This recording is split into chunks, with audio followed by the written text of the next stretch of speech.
우리의 몸과 마음을 하나님께서 따뜻하게 지켜주시고, 특별히 우리 입에서 나오는 언어가 하나님의 따뜻한 언어가 되기를 예수님의 이름으로 축복합니다.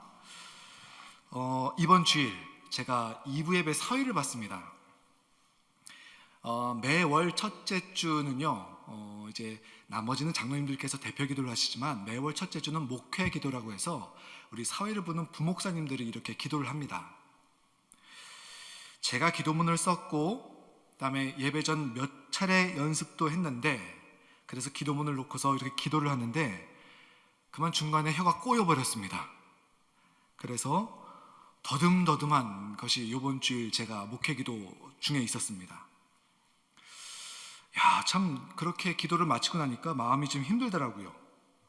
내가 목사인데, 안수를 받은 지도 꽤 됐는데, 기도를 한 시간도 참 많은데, 그런데 눈은 기도를 따라가고 있고 마음은 기도를 따라가고 있는데 몸이 따라가지가 않는 것입니다.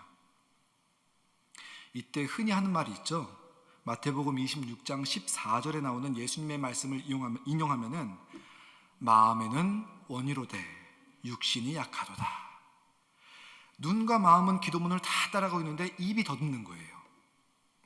마음은 그 기도문에 있고 알고 있음에도, 그럼에도 몸이 안 되는, 여기서 오는 괴로움, 또 나는 아직도 왜 이럴까라는 갈등, 이런 갈등을 느꼈습니다.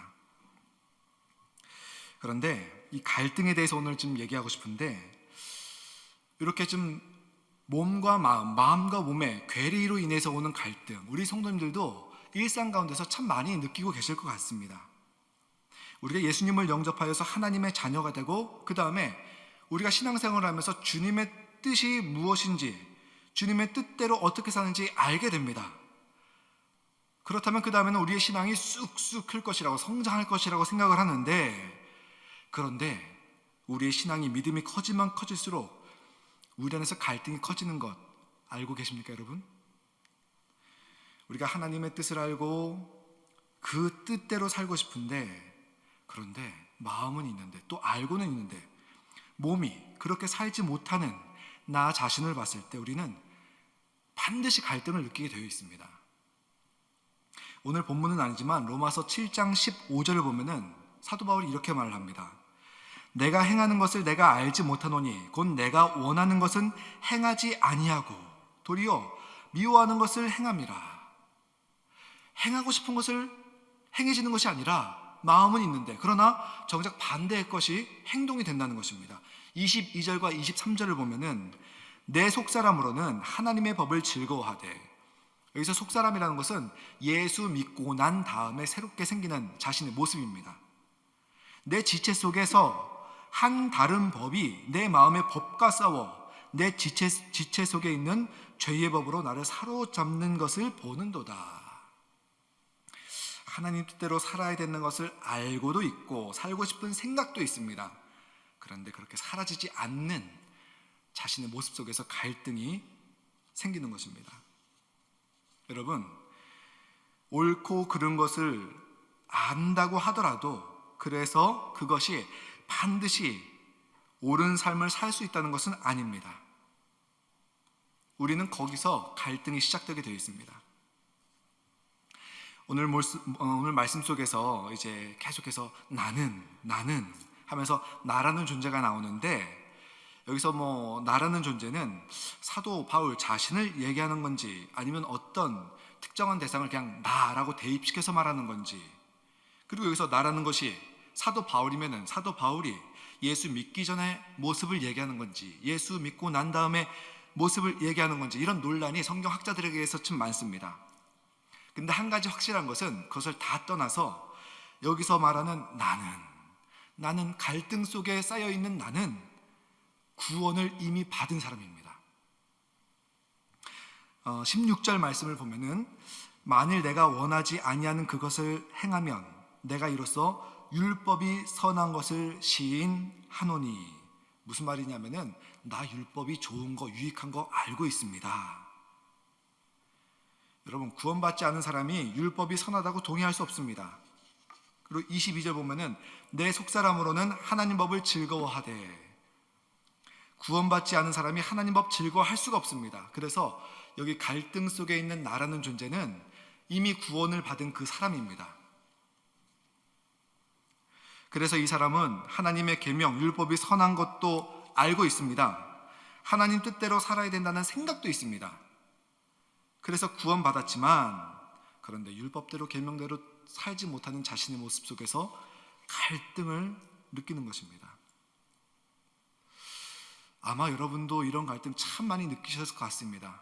신앙생활하면서 내가 예수님을 사랑하는데, 정말 하나님을 사랑하는데, 내가 말씀대로 살길 원하는데, 결단하고 다짐하고 때로는 서원도 했는데, 그런데 그렇게 사라지지 않는 모습 속에서 저는 오늘 새벽에도 한번 또 이 갈등에 또 휩싸였습니다. 새벽 예배 마치고 이렇게 들어가는데 옆에 사람이 좀 험하게 운전을 하더라고요. 그래서 제 입속에서 안 좋은 소리가 나왔어요. 그 모습 속에서 아이고 내가 이 말 하지 말아야지 이렇게 다짐을 했는데 나도 모르게 나오는 제 모습 속에서 아이고 나도 아직도 멀었네, 그런 괴로움, 갈등을 한번 또 경험을 하였습니다. 그런데 여러분 이런 갈등을 느낀다고 했을 때 우리는 어떤 자세를 가져야 되느냐? 이 갈등을요, 여러분 환영하시기 바랍니다. 환영하시기 바랍니다. 왜 환영을 해야 되느냐? 왜냐하면 이 갈등을 느낀다는 것은 내 안에 성령님이 계시다는 겁니다. 그렇지 않으면 이런 갈등 느낄 수가 없습니다. 그래서 어떤 의미에서는 갈등을 크게 느끼면 크게 느낄수록 영적으로 성숙했다는 것을 뜻합니다. 여러분 죄에 대한 갈등 느끼지 않고 자신이 죄인이 아니라고 하는 사람들은 이 갈등 느낄 필요가 없고 느끼지도 못합니다. 대표적인 경우가 교도소라고 합니다. 여러분 모두 다는 아니겠지만 교도소에 있는 사람들 얘기를 들어보면은 자기가 억울하게 잡혀온 사람들이 참 많습니다. 하지만 재판의 결과 그 사람들은 죄를 지은 것이거든요. 자기의 죄를 모르기 때문에 난 억울하다는 겁니다. 그래서 죄에 대한 갈등을 느끼지 못하고 억울함만 호소하는 것입니다. 그래서 내가 죄에 대해서, 나의 안 좋은 모습에 대해서 갈등을 느끼고 있다면은 그때는 여러분 내가 지금 영적으로 살아있구나, 내 안에서 성령님이 내게 찔림을 주시고 있구나, 환영을 해야 됩니다. 여러분 그리고 갈등이 크면 클수록 믿음이 성장한다는 것도 우리는 또 알 수 있어야 됩니다. 여러분 믿음이 성장한다, 이거와 동일한 게 무엇이냐? 영적인 눈이 밝아지게 되는 것입니다. 믿음이 성장하면 성장할수록 믿음의 눈이 더 크게 열리게 되어 있습니다. 그래서 전에 보지 못하던 나의 모습들이 영적으로 성장하고 믿음이 깊어지면은 점점점 보이게 됩니다. 내가 이기적인 사람인 것은 알고 있었지만 믿음이 깊어지니, 믿음의 눈이 열리니, 영적으로 눈이 열리니 내가 이 정도로 이기적인 사람이었어? 내가 말을 가리지 않는 사람이었지만 영적으로 눈이 열리니 내가 이 정도로 말이 과격했나? 스스로 보게 되는 겁니다. 내가 까칠한 사람이었지만 이 정도로 까칠한 사람이었어? 내가 비교와 질투가 좀 있는 사람이었지만 내가 이 정도로 비교하고 이 정도로 질투하는 사람이었나? 내게 이런 나쁜 습관, 이런 부정적인 생각, 이런 부정적인 감정이 내게 있었나? 하나 둘씩 보여지게 되는 것입니다. 여러분 눈이 열리고 그래서 갈등이 깊어지는 것입니다. 그래서 갈등이 깊어지면 깊어질수록 눈이 열리는 것, 우리 믿음이 커지는 것이구나, 성숙하는 것이구나, 이거를 인정해야 됩니다. 알아야 됩니다. 그래서 갈등이 있을 때 우리는 첫 번째 괴로워하기보다는 환영하시기 바랍니다. 그래서 그 갈등을 경험할 때 피하고 무시하고 도망가지 말고 내 영적인 눈이 열리고 있구나, 그래서 내가 갈등을 느끼고 있구나, 내가 죄를 분별하고 있구나, 내 믿음이 성장하고 있구나, 이렇게 갈등에 대해서 관점을 좀 바꿔서 환영할 수 있는 여러분과 제가 되기를 간절하게 바랍니다. 그런데 이런 갈등을 느낄 때 환영을 하고 끝나면 안 되겠죠. 그 다음에는 우리가 어떻게 해야 되느냐? 내가 지금 이 갈등을 느낄 때 내 믿음이 성장하고 있구나 환영한 다음에는 그 다음에 우리 24절 말씀인데요, 오늘 읽은 말씀은 아니지만 이 말씀을 우리 스크린에 보면 나옵니다. 세번역 성경으로 함께 읽어보겠습니다. 아, 나는 비참한 사람입니다. 누가 이 죽음의 몸에서 나를 건져주겠습니까? 아, 나는 비참한 사람입니다. 이 말씀을 잘못 보면은 절망의 탄식으로 볼 수가 있습니다. 그런데 이건 탄식이 아닙니다. 이것은요, 지금 질문을 던지고 있는 것입니다. 아, 나는 비참한 사람입니다. 그렇다면 누가 나를 이런 죽음과 같은 갈등에서 건져주겠습니까? 이 갈등을 어떻게 하면 해결할 수 있을까요? 질문을 던지는 겁니다. 그 답은 무엇이냐? 성령님께서 우리를 건져주십니다. 이게 답입니다. 이 로마서 7장은요, 언뜻 보면은 바울이 아마 성령 충만을 경험하기 전에 갈등 상황에 대해서 이렇게 서술한 걸로 보입니다.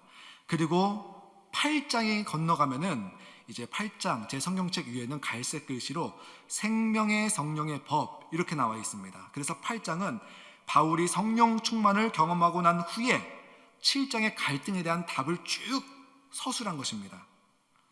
그래서 압축적으로 로마서 8장 2절을 보면은, 이것도 세번역 성경으로 보면은, 이는 그리스도 예수 안에 있는 생명의 성령의 법이 죄와 사망의 법에서 너를 해방하였음이라. 성령의 법이 너를 그 갈등 속에서 해방하였다. 여러분, 세상에서는요, 이런 갈등이 있을 때 갈등을 이겨내기 위해서 너 수행해야 돼, 고행을 해야 돼, 명상도 좀 해보고, 상담도 한번 받아보고, 노력을 해야지, 애써봐야지, 이렇게 말을 합니다. 근데 성경은 다르게 말합니다. 그거 너 힘으로 된다고 해결되는 게 아니야.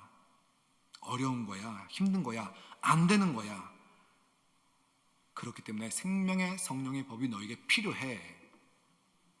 그리고 25절에 세번역 성경으로 이렇게 되어 있습니다. 7장 25절을 세번역 성경으로 보면은, 우리 주 예수 그리스도를 통하여 나를 건져주신 하나님께 감사를 드립니다. 우리 주 예수 그리스도를 통하여, 예수님을 통하여서 우리는 갈등의 해결을 받는다는 것입니다. 성령님을 통하여 갈등의 해결을 받는다는 것입니다. 이게 무슨 뜻이냐? 여러분, 우리가 예수님을 주님으로 영접하는 순간 우리는 영적인 사람이 되고 하나님의 자녀가 됩니다. 그리고 성령님이 우리 안에 들어오셔요. 자, 요한계시록 3장 20절을 함께 보면요, 세번역 성경으로 쭉 한번 보겠습니다. 우리 함께 읽어보실까요? 보아라, 내가 문 밖에 서서 문을 두드리고 있다. 누구든지 내 음성을 듣고 문을 열면 나는 그에게로 들어가서 그와 함께 먹고 그는 나와 함께 먹을 것이다. 여기서 보아라, 나는 누구냐면 예수님입니다. 예수님이 우리 마음 문을 똑똑똑 두드리고 있는 거예요. 내가 들어가도 되겠냐 하면서 인격적으로 물어보시죠. 예수님은 인격적인 분이셔요. 내가 들어가도 되겠냐? 근데 악한 영은 비인격적입니다. 틈만 보이면 비집고 들어옵니다.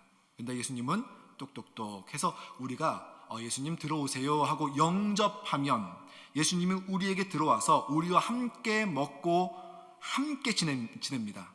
자, 함께 먹고 함께 지내는 존재가 무엇이죠? 식구, 가족입니다. 예수님을 영접하면 나는 예수님의 가족이 되는 겁니다. 그래서 내가 예수님을 가족으로 영접하면은 요한복음 1장 12절을 보면은, 그러나 그를 맞아들인 사람들 곧 그 이름을 믿는 사람에게는 하나님의 자녀가 되는 특권을 주셨다. 예수님을 영접한 사람은 하나님의 자녀가 된다는 것입니다. 영적인 사람이 되고 하나님의 자녀가 되는 겁니다. 그리고 동시에 일어나는 일이 무엇이냐? 에베소서 1장 13절 말씀입니다. 이 말씀 우리 함께 봉독하겠습니다. 여러분도 그리스도 안에서 진리의 말씀 곧 여러분을 구원하는 복음을 듣고서 그리스도를 믿었으므로 약속하신 성령의 날인을 받았습니다. 날인이 무엇입니까, 여러분? 이게 개역개정 성경에서는 인친다, 도장 찍는다는 것입니다. 성령님이 우리 안에 들어오신다는 거예요. 우리 몸으로 들어오신다는 겁니다. 그래서 우리 주 예수 그리스도를 통하여 나를 건져주신 하나님, 갈등에서 해방시키신 하나님 예수 그리스도를 통하여, 첫 번째는 우리가 예수님을 영접했을 때 동시에 하나님의 자녀가 되는 것이고 성령님이 우리 안에 들어오시게 되는 것입니다. 그 다음에 성령님이 우리 안에서 역사하셔서 성령님이 하시는 일이 무엇이냐? 우리에게 하나님 뜻대로 살고 싶은 소원도 주시고, 그 다음에 소원만 주시면은 우리가 능력이 없잖아요. 그러면 살고 싶은 마음 많은데 능력이 없으면 그게 문제가 되니까 그 다음에는 살 수 있는 능력도 주시는 분이 바로 우리 성령님이십니다. 그래서 그 갈등을 해결해 주신다는 거예요. 우리 안에서 성령님이 하나님 말씀대로 살고 싶은 소원도 주시고 살 수 있는 능력도 주신다. 그동안에는 하나님 뜻대로 말씀대로 살고 싶은 마음은 있었는데 몸이 안 따랐잖아요. 능력이 안 됐잖아요. 이제는 그 능력도 줘서 갈등을 해결해 주겠다. 지금 이곳에 계신 우리 예배드리는 모든 분들 예수님을 영접한 분들이실 것입니다. 그렇다면은 예수님을 영접한 분들이시라면은 반드시 하나님의 자녀이고 성령님이 우리 안에, 우리 몸 안에 계십니다. 이거는 성경의 말씀이니까요. 그렇다면 여기서 한 가지 의문이 들겠죠. 어떤 의문이냐? 성령님이 내 안에 계신데 근데 나는 아직도 갈등을 느끼는데, 난 아직도 하나님 말씀대로 살고 싶은데 그것이 안 따르는 경우가 있는데 왜 그럴까? 관계성입니다. 관계성. 사람도 친해지려면은 함께하는 시간이 있어야 됩니다. 주고받는 대화도 있어야 되고요. 필요할 때만 찾아가고 상대방의 기능만 이용하려는 것, 그의 관계가 이루어지겠습니까? 필요할 때만 기도하고 하나님이 능력이 필요할 때만 호소하는 그런 관계가 될 때 어려운 관계가 되는 것이죠.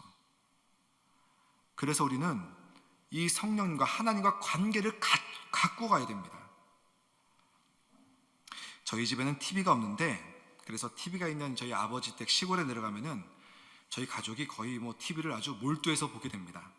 이번 명절에 TV를 보는데 이제 어떤 사람들이 이제 살아가는 일상을 이렇게 촬영해서 보여주는 거예요. 근데 그때 바이올리니스트가 나왔습니다. 그 바이올리니스트가 그 하루를 살아가는 그것을 딱 찍었는데 젊은 사람인데 그 일상에 루틴이 있는 거예요. 어떤 루틴이 있냐면은 이 사람이 젊은 바이올린 연주자로서 하루에 5시간 정도를 연습한다고 합니다. 이제 잠자리에서 일어나서 다 씻고 밥을 먹고 그 다음에 바이올린을 딱 잡고 그 다음에 가장 먼저 하는 게 뭐냐면은 거울 앞에 딱 서더라고요. 바이올린을 딱 잡는 거예요. 자기의 자세가 바른지. 이 사람이 거의 바이올린 연주를 어려서부터 시작을 했는데 몇십 년간 한 사람인데 아직도 그 앞에 서면은 기초를 연습하는 겁니다. 바이올린 딱 잡고 자기의 자세가 올바르게 되어 있는지. 그리고 이제 그게 스케일 연습이라고 하더라고요. 어떤 거냐면은 마치 그 노래하는 사람들이 발성 연습, 도레미파솔라시도 토시라솔파미레도 하면서 계속 이 발성 연습을 하듯이 한 1시간 정도를 가장 기초 연습을 이렇게 바이올린으로 한다고 합니다. 그러면서 설명을 하는 거예요. 자기가 왜 매일마다 이런 기초 연습을 하는지. 그 말이 기억에 남더라고요. 어떤 말을 했느냐? 악기를 잡을 때 매일 몸 상태가 다릅니다. 자고 나면 몸 상태가 다르기 때문에 악기를 잡는 게 다르다는 거죠. 그래서 매일 악기랑 다시 친해지는 시간이 필요합니다. 그래서 기초를 연습한다는 것입니다. 악기와 친밀한 관계를 맺기 위해서 매일 시간이 필요하고 노력이 필요하다는 것입니다. 여러분 마찬가지입니다. 신앙생활은 하나님과 관계성을 세워나가는 그 과정입니다. 하나님과의 관계성이 우리 신앙생활의 핵심입니다. 그렇기 때문에 신앙생활이 약하다는 것은 하나님과의 관계성이 약하다는 것을 뜻하는 것이고요. 반대로 신앙생활 잘한다라는 것은 하나님과의 관계성이 깊고 친밀하다는 것을 말하는 겁니다. 부부 사이가 좋다는 말도 그렇고 부모와 자녀 사이가 좋다는 말도 똑같이 관계성이 좋다, 친밀하다의 다른 표현입니다. 그래서 신앙생활은 하나님과의 관계에서 성공하는 것, 이것이 최우선이 되어야 됩니다. 그럴 때 성령님이 우리 안에 이미 계시고 성령님과 우리가 친밀한 관계를 누릴 때 그때부터 성령님의 소리가 들리는 것이고, 이렇게 해볼래? 라는 말씀을 주시는 것이고, 이렇게 해보자 능력도 주시는 것이고, 그래서 우리 안에서 하나님의 말씀대로 살고 싶은 소원이 있을 때 살 수 있는 능력도 우리에게 부여가 되는 것입니다. 이것은 친밀성, 관계의 깊이, 거기서 나오게 되는 것입니다. 그래서 여러분, 우리 안에 갈등이 생길 때 첫 번째 환영을 해야죠. 두 번째, 갈등에 집중하지 마시기 바랍니다. 내 안에 있는 괴로움에 집중하지 마시기 바랍니다. 그때는 하나님과 친밀해지는 것, 하나님과 관계에서 깊어지는 것, 이것에 초점을 맞추시기 바랍니다. 하나님과의 관계에서 성공하는 것, 여기에 힘쓰시기 바랍니다. 그럴 때 우리는 갈등을 이겨낼 수 있고, 갈등을 이겨낸다는 것은 하나님 말씀대로 살 수 있는 것을 말을 하는 것입니다. 관계성 속에서 우리는 하나님 주시는, 하나님 뜻대로 살고 싶은 소원과 능력이 생겨나게 되는 것입니다. 내가 힘쓰는 것이 아니라요, 깊은 관계 속에서 성령 하나님이 우리에게 그것을 부여해 주시는 것입니다. 이야기 하나 하고 말씀을 마칠까 합니다. 옛날에 들었던 그 동화 같은 이야기인데요, 한 나라의 왕자가 홀로 사냥을 나왔다가 산속에서 말을 타다가 낙마를 한 겁니다. 이 낙마를 하니까 몸이 완전히 많이 다친 것입니다. 죽음의 위기에 처했을 때 한 사냥꾼이 딱 나타나서 아픈 사람, 그래서 부상당한 사람을 데려다가 집에서 치료를 했습니다. 나중에 알고 보니까 신분이 왕자인 거예요. 그래서 그 사람을 데려다가 무사히 왕궁까지 데려다 줬습니다. 왕자가 한동안 안 보이다 보니까, 또 사냥 나가서 돌아오지 않는 걸 보니까 아주 노심초사했던 왕이 그 왕자가 무사히 돌아오게 되니까 기뻤던 거예요. 그래서 여차저차 자초지종을 물어보니까 사냥꾼이 자기 아들을 살려준 거예요. 사냥꾼을 불러갖고, 야, 너의 소원이 무엇이냐? 라고 왕이 물어보니까 이 사냥꾼이 잠시 생각을 하다가, 자, 임금님, 소원이 없습니다 라고 말을 한 거예요. 왕이, 그래도 한번 말해봐라. 잠시 생각하다가, 그러면 임금님, 그냥 딴 거 없이 그냥 저희 집에서 하룻밤만 함께 지냅시다, 이렇게 요청을 한 거예요. 왕이, 그래? 어렵지 않다. 내가 모일, 모시에 너희 집에 가서 하룻밤 묵겠다, 약속을 했습니다. 그런데 왕이 약속한 날이 점점점 다가오자 사냥꾼이 사는 그 지역에 사람들이 막 왔다 갔다 하는 것입니다. 어떤 사람들이냐? 왕이 머물면은 이제 밥을 먹어야 되잖아요. 식사를 해야 되잖아요. 왕이 먹는 게 좀 보통이겠습니까? 그러니까 신선도를 유지하기 위해서, 고기를 위해서 가축을 기르는 것입니다. 거기서 바로 고기를 요리할 수 있게. 고기만 아니라 생선도 먹어야 되니까 연못을 파고 저수지를 만들고 거기다가 물고기를 키우게 됩니다. 밭을 만들어서 신선한 채소를 기르고, 또 이제 잠자리가 불편하면 안 되잖아요. 왕이 자는 것인데. 그래서 집도 수리하고 가구도 새로 놓고. 왕이 와서 머물게 되니까 사냥꾼의 오두막이, 허름한 오두막이 최고의 시설로 변하게 되는 것입니다. 우리 안에 누가 있느냐, 그 관계성이 어떠느냐에 따라서 달라지게 된다는 것입니다, 여러분. 그래서 우리가 하나님과의 친밀해지는 것에 초점을 맞추시기 바랍니다. 하나님과의 관계에 성공하는 것에 힘쓰시기 바랍니다. 그럴 때 우리 갈등에서 있던 허름한 오두막 같은, 어쩌면 그런 모습일 수 있는 우리의 어떤 마음속에, 그러나 하나님과, 성령 하나님과 친밀한 관계가 있을 때 그것이 바로 만왕의 왕이신 예수 그리스도가 함께 하시는 최고의 자리가 될 것입니다.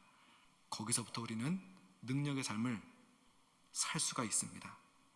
그렇기 때문에 여러분, 하나님과의 관계에서 성공하고, 그러기 위해서 하나님과 함께 시간을 보내고, 하나님과 함께 대화를 하고, 하나님과 친해지는 것, 그 시간을 확보할 수 있는 여러분과 제가 되기를 예수님의 이름으로 축복합니다.